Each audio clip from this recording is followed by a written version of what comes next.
Here I am with the theme of the day, Envisioning Tomorrow.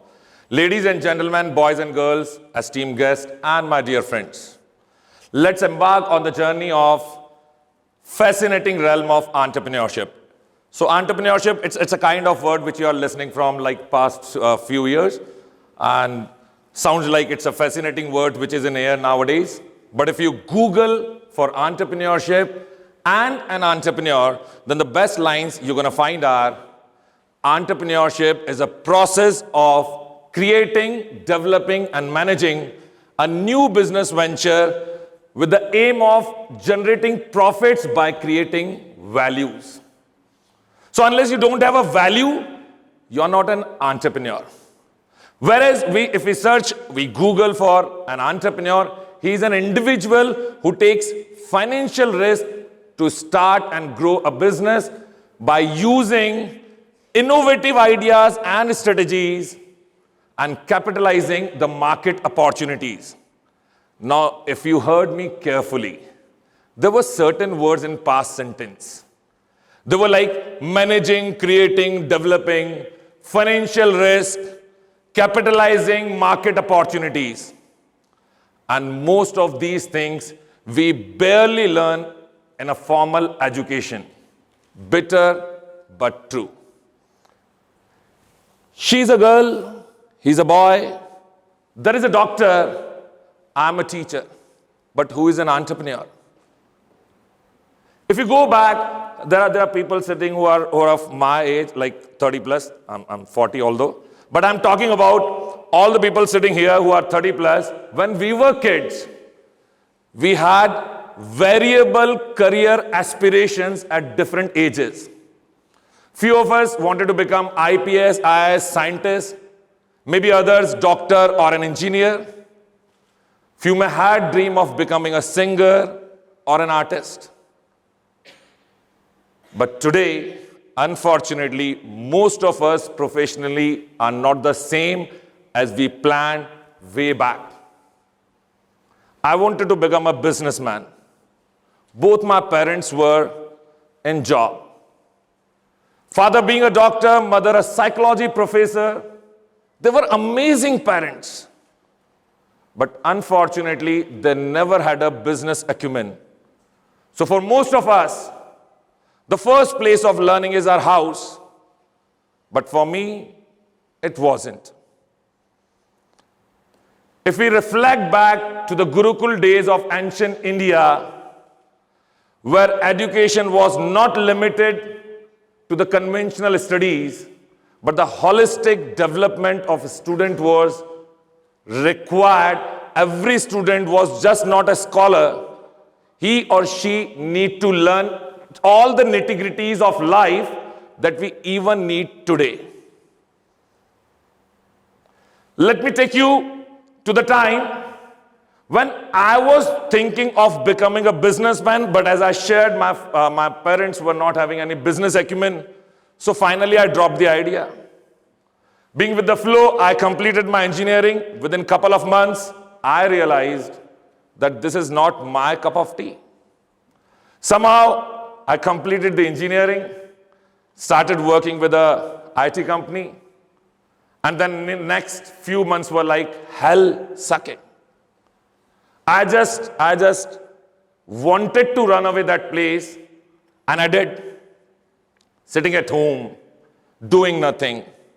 Parents are asking, what's the plan? Not meeting with friends, no relatives. I mean, there are relatives, but never wanted to meet them at that point of time. I was not upset, guys, by leaving the job. I did it intentionally.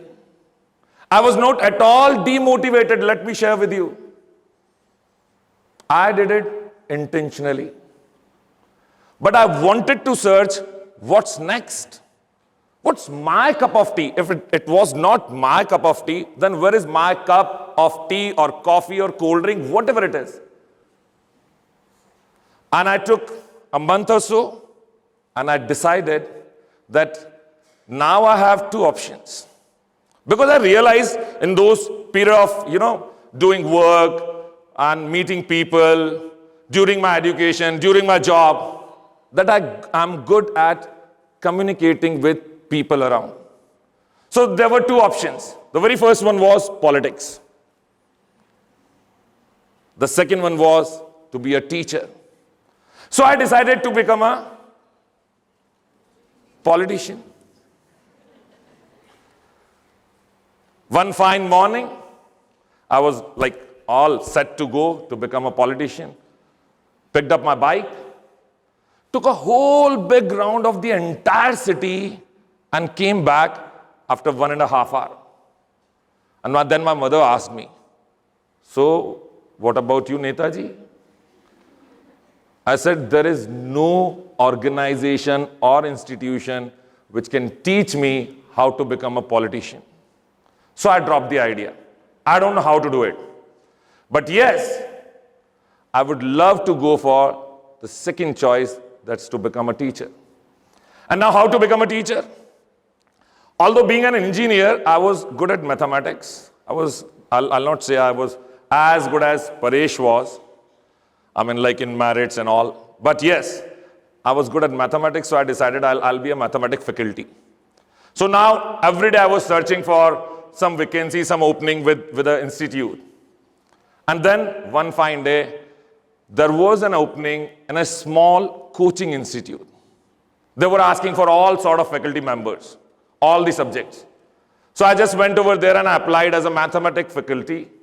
They took my small interview and then they asked me to come next day to deliver a demo lecture. I was like, okay, I'm all set to go.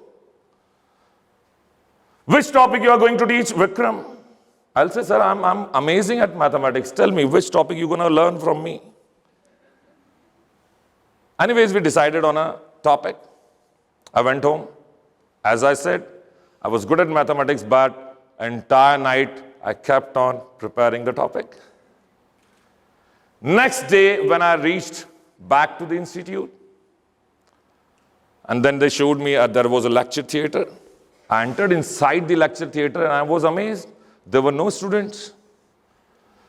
Couple of senior faculty members were sitting there. And then they said, come on, start teaching. And you have 20 minutes. So I started with the topic, and I still remember it was like maybe 7 or 8 minutes passed. And they suddenly stopped me. Okay, fine, come to my office. And now listen carefully.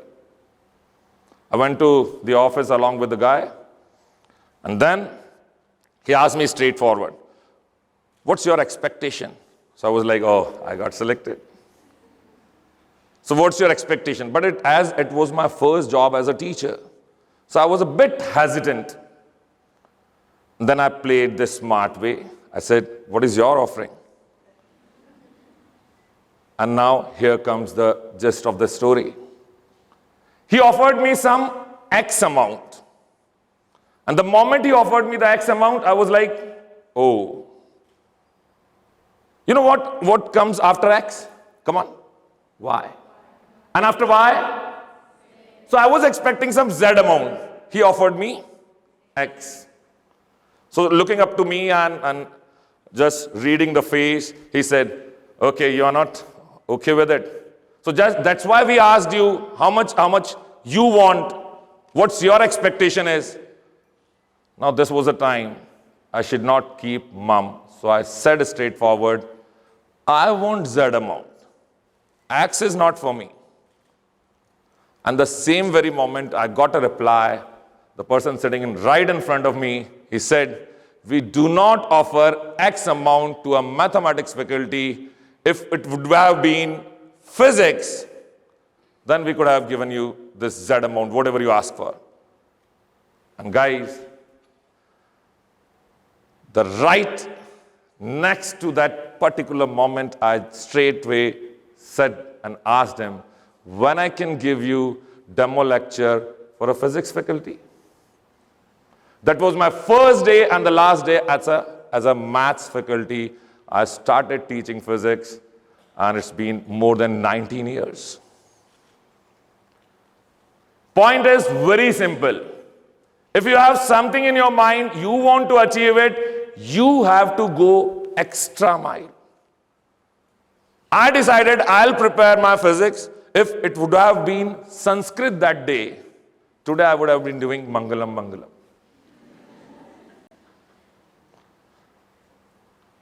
The second story is about my daughter. At the beginning of this year, she came to me and she said, Papa, you are going to give me a gift, New Year gift. And I go, okay, what you want? So she was asking for a gaming console. When I searched for it, it was somewhere around 10,000 plus something. I said, no, man, that's too much to ask for. In a couple of days, I realized she was a bit upset with the thing that I said no for a New Year gift, although it was a gaming console. Then I decided, let's play a game.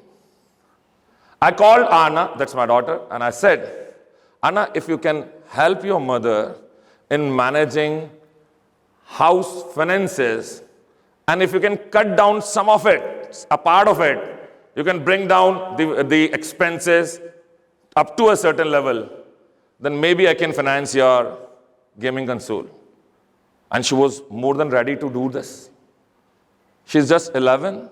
She went to her mother and she asked, Mama, give me the entire grocery list. And now listen, guys. When her mother provided her the entire grocery list, she was like, oh God, chocolate syrup, a big no-no. Noodles, 16 packets? Are you serious? Are we really bringing 16 packets of Maggi to our house? Let's cut down to 2 packets. And let me share with you, she was capable enough to cut down somewhere around 3,000 to 4,000 from that grocery list. Then she started banging on her head for like, switch off the light. Why the hell, if nobody is sitting in that room, why the light is switched on, why the fan is, moving around. Another 2,000 rupees saved. In a month or so, she was capable to save 7,000 around. And that was the first step of entrepreneurship, to learn how to manage finances.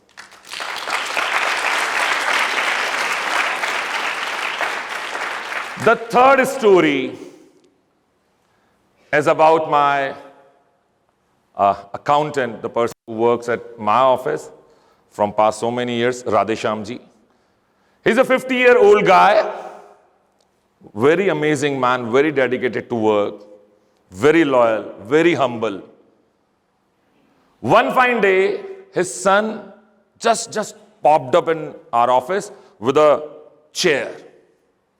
He brought a chair and he just put that chair in front of us and said, this chair is for my father.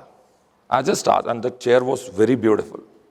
I just asked, why you are bringing this chair to our office? He got his chair, and if he is not satisfied with he's not happy with the chair, we can get him a new one. He said, no, sir.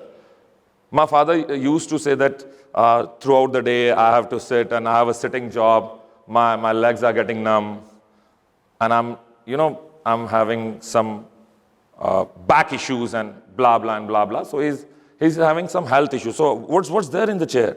So he showed me something beneath the chair. There were 2 paddles.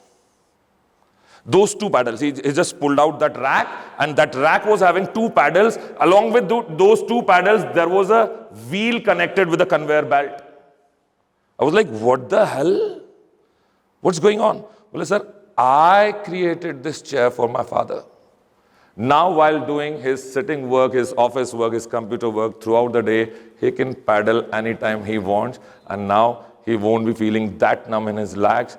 And guys, let me tell you, that chair not only was like so beautiful to see, it was so amazing, so innovative, so simple, a solution to an existing problem. And this is what I call entrepreneurship. So for me, entrepreneurship is a mindset. And that chair, let me say, that chair was beautiful to look on. And as good as it was like, oh my God, can I have one more chair? It was like, what we say? So beautiful, so elegant, just looking like a wow. So guys, if you look up the startup ratios, the success ratio of all the startups which opens in our country, so maybe 9 out of 10 fails in a year or so. That's how much percent? 90% failure. The success ratio is 10%. But let me share one thing, and I believe you must know this thing. If you don't, you'll be surprised. Success ratio of all the national level exams, right from IIT to NEET to IIS, it's merely 0.6 to 0.7%. That means, in spite of the thing that we heard around that, like startups fails and success ratio is too low, still they are far beyond any other national level exam happening in India. So at the end of this conversation, at the end of talk, I would like to say, consider entrepreneurship as a parallel career option that can blow off your life like anything. Whatever you want, you can go up to there. Thank you so much. Namaskar.